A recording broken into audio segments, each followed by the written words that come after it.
All right, let's go to college football. I'm introing all the topics because Don is too much of a diva to do any of the No, work. because I'm upset you're making me do the show when Miami's playing Kentucky in a good We're game. losing. We're losing. So It's do 46 some to work 39. for once. I like going first here because I'm just crushing you in this debate. No, you're not. So we're going to play the college football check down game. You know how this works. So let's start off in the state of Florida where everything has gone to shit. More concerning, the future of the program, the Miami Hurricanes or the Florida Gators?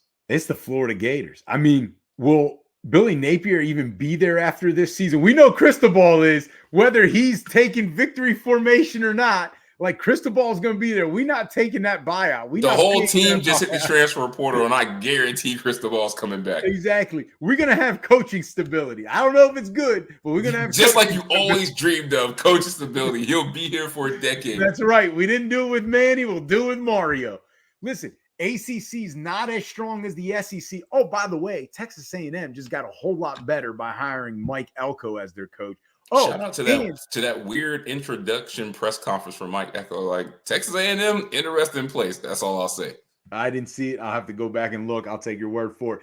Listen, Oklahoma, by the way, is going to be joining the SEC. Oh, Texas, who's like number 6 in the country, they're going to be joining the SEC. Like, they're losing recruiting battles to Florida State and Miami. That wasn't happening 15 years ago. Like, where is Florida going? Where are the Florida Gators going to get better, JT? Where? I don't know. They've tried it with Dan Mullen. They tried to bring back, an Urban Meyer guy, right? They brought Muschamp, defensive guy, whatever. Now they brought what's the guy that was taking naked pictures with sharks? He was in there at one point. Mick Elway. Like, they got Jim McElwain. They got this cast of misfit toys that they're trying to replace Urban Meyer. I agree with you. It's Florida.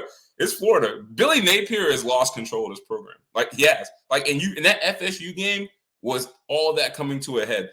That personal foul targeting penalty on the quarterback, uncalled for.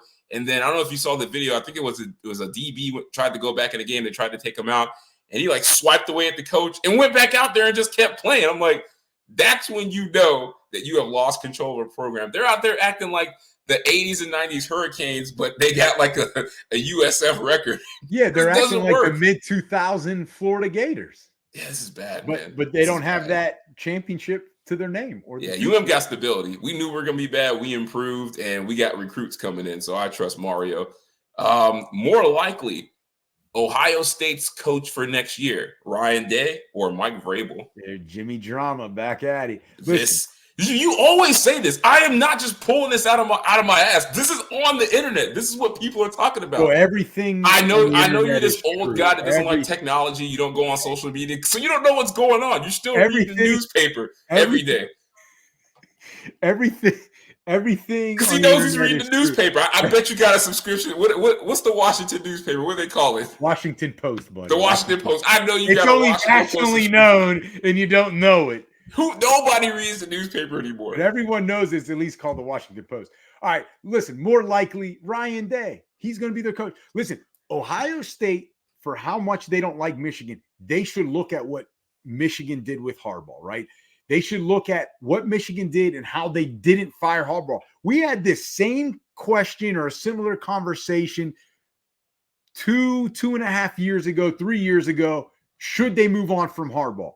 I said no. We both said no. We both said no. That's fine. Listen, oh, that's fine. No, that's what happened. We both said no. Well, I led the way. So, like, Michigan, they hired multiple coaches between Lloyd Carr and Jim Harbaugh. It's not easy to get it right. They just think that the next guy that comes in, automatic undefeated, automatic playoff berth. No. Like, you winning and going 11-1 in consecutive years and only losing to Michigan. By the way, Ryan Day was undefeated to them before 2 years ago. Like, it's not easy. It is not easy. You might bring in someone like Michigan did with Rich Rodriguez and just not fit the culture of Ohio State. And then what? You just think naturally, yes, the recruits might come, but if they're not developing them, if they're not coaching them right, what good are those recruits? Look at Miami, for example. We've won many recruiting battles over many teams. And all those guys are insurance salesmen. Like, I mean, it's incredible how arrogant some of the Big Ten football programs are, and they just think that they deserve to win 12 games and go straight to the title game. No, even if you're Ohio State, no. Ryan Day is a pretty good coach. And the last thing I'll leave on is he's 56-7. 56-7. And he's been coaching for 21 seasons. So the whole Harbaugh saying, and listen, I think Jim Harbaugh is a great coach, but him saying some people are on third base and think they hit a triple, he was referring to Ryan Day. Dude, that's false. Go look at where that guy has coached and for how long Ryan Day has coached. He has worked his way up the ladder to get where he is at. He's a Gruden grinder. That's your favorite type of coach. For people to say he's not a good coach or he hasn't earned that spot or, you know, what Harbaugh says, he's on third base and thinks he hit a triple. He did hit a triple. That's just Jim Harbaugh being an ass. Like, people know the Ryan Day story. I agree with you. I think it's going to be Ryan Day. One, because the Tennessee Titans have already made sure that this doesn't happen. They're already talking about extending Vrabel because they know what's going to happen. They know what's going to happen. They're going to lose him to Ohio State or they're going to lose him to another team like the Patriots. Scotty's saying his Patriots. That's because he's a New England fan. That's the only reason why. But Vrabel would be awesome for them to get. But I agree with you about Ryan Day. And the one thing I hate about those jobs, Michigan and Ohio State, there is more to that job than just beating Michigan or Ohio State. It's like I can win every game on the planet, but I lose that one game. And it's like, oh, you suck as a coach. That is insane. But it also tells you how shit else the conference is when it comes to being competitive, where it's like those two teams are at the top and the games against each other only count. I only get to play them one time a year. Right. Like the fact that Ryan Day has kept that program at a top 5 level post Urban Meyer, that right there should tell you that they should keep him. Like most programs, you brought up Michigan, when they move on from big time legendary successful coaches, and you let in outsiders, that's when the program slips. Like you talked about it, Brady Hoke, Rich Rodriguez, and I'm pretty sure there's some other losers in there. And Michigan had the luck into getting Jim Harbaugh. Right. And guess what? It's worked. But they went through like a 10-year period where they were bad. They were really bad. So I think Ohio State is smart enough to realize, look, we have not changed with Ryan Day. We're going to stick with him. So I think he'll be the coach next year. And JT, on top of that, how many times did Harbaugh lose to Ohio State, whether it was Urban Meyer, Ryan Day? They could have moved on just because of that. It's a game of runs, man. Like it's just your turn. It is. If Mario would go 11-1 for the next 6 years and go 3-3 against Florida State, they would build a statue for him on campus. You'd be the first one out there signing a petition. All right, this one's good. More likely that we underrated Alabama or we overrated Georgia? Correction on the question. JT underrated Alabama, because if you go back to our college preview show, Coach Cassidy and I, right, the brain trust on that show. This man got stats for anything that helps him, but all the shit that he's wrong about, those tapes just mysteriously disappeared. They didn't exist. You gotta love working with this guy. What an arrogant! You know what? I'm not gonna say it on air. You are ridiculous. You will find every piece of information that helps your argument, but you damn sure can't find the Mason Rudolph tapes. But I digress. Research. Go ahead and give me. I do my research because I was going to throw. You know what? I'll do it. There's Watergate. There's Watergate in the Washington D.C. studios. I'll pull a B-Rabbit from 8 Mile because I was actually going to throw myself under the bus. I know everything you got to say against me. Yes, I was wrong about Alabama. I did underrate. That's all I wanted to hear. I did. And it was more likely that we underrated Alabama, and I was wrong. I did underrate them. I didn't have them in my top 5. I had them as a team that was ranked too high. They didn't have a quarterback. And you know what? I was wrong. Now go ahead. What's your answer to the question? Listen, JT, you underrated Alabama, so that means more likely we overrated Georgia. You can't speak for yourself. No one underrated Alabama. Coach Cassidy and I did not. In his own world, the Don is never wrong. Hey, see, someone else is saying it for me. Mike Regina, you're the man. That's why. Hey, Mike, I know this is a special week, but you don't have to be that nice to him. Wow. So is it we underrated? We overrated Georgia because no one underrated Alabama except JT. Except Jimmy Drama. More impressive this season, Michael Penix Jr. or Bo Nix?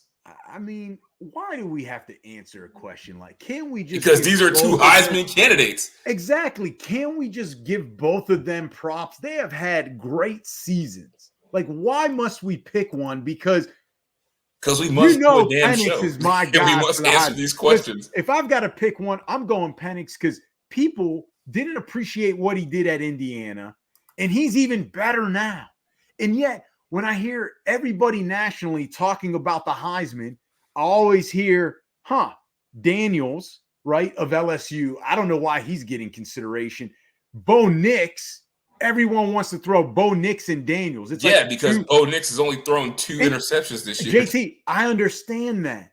But why do I never hear Penix? I hear Daniels and I hear Bo Nix. How come I never hear Penix? Tell me.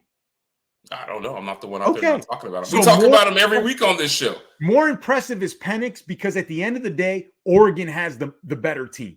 When you go look at Oregon, they're 23rd in rushing offense. Washington is 103. There's only 130 teams, JT. They're in the bottom 2/3 of rushing.